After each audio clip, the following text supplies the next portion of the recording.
Rồi đấy. Tao cứu anh đây là. Tao anh đây.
Nhà dưới nó mở vì đó có chỉ cho hết lên mà tao.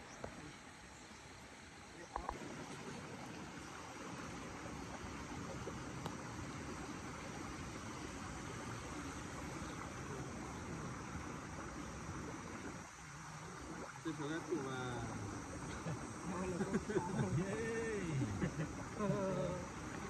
Hay hả?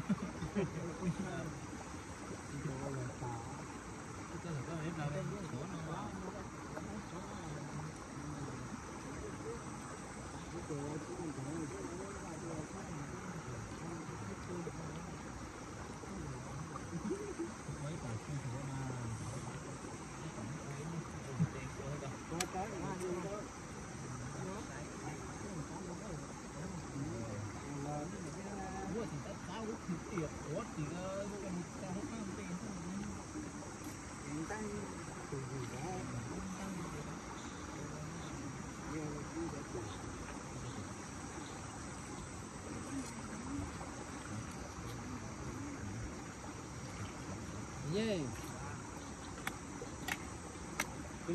Có gì đâu, mang theo những tích. Có hình đào mà làm nha.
mua cái bột sắn tàu chỉ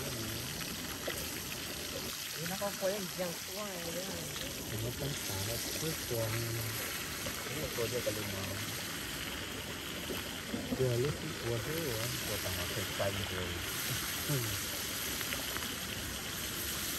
để từ sang nó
bắt đầu tôi chỉ gì đó mà chỉ phải chịu khó hơn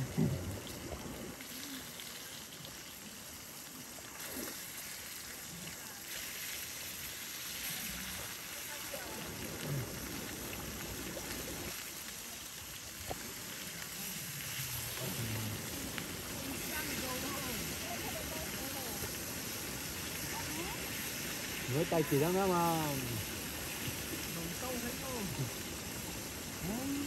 muốn đây thì đó nó một cái lá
đấy.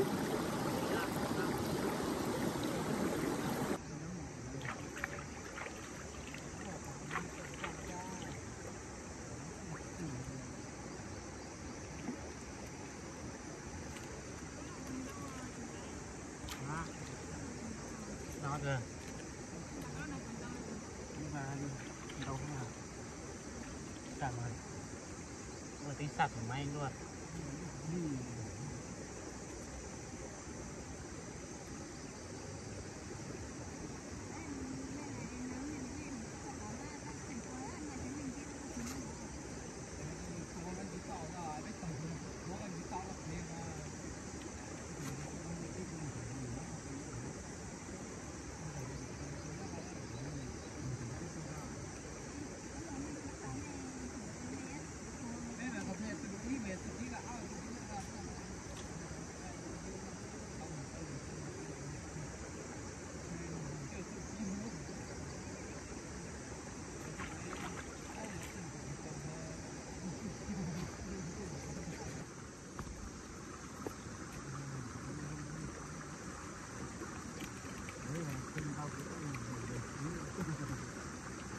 Nó bỏ luôn. Đó thành tổng này.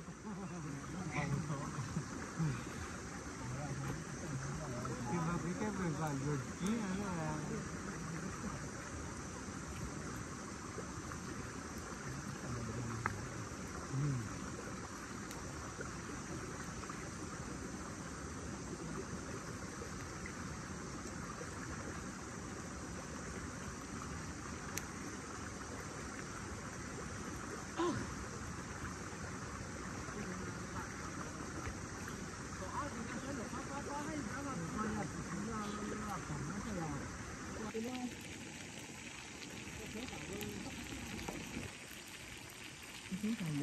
cái đất trắng thì cái mình nó là gì hả?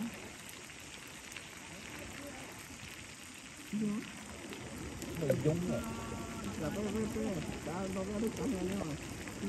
Cảm ơn. Nó đây ra trong đó lộ đi nhưng mà tinh thần.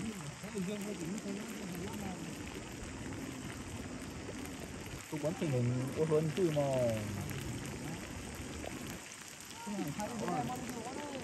Cái đang đây cái kiếm sáng đây sang đây nó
tăng đằng cầu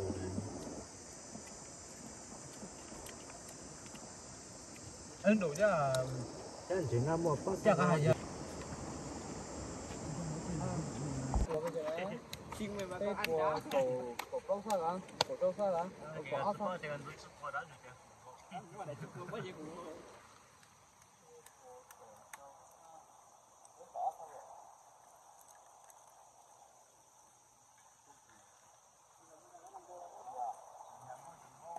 chưa cái của bây giờ có cái áo sao được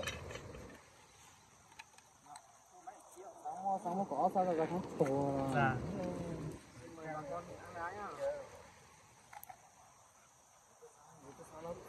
nó lao gì cái phong này có sao là nó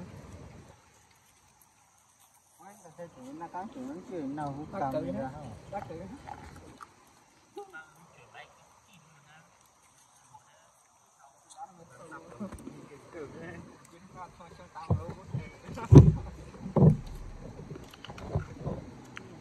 qua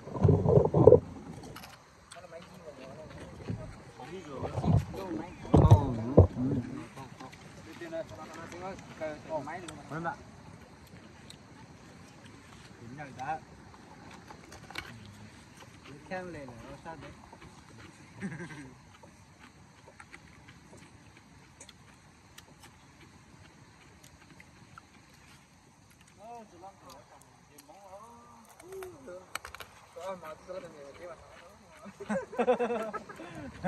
trời mà tôi nó từ từ chỉ là tăng đó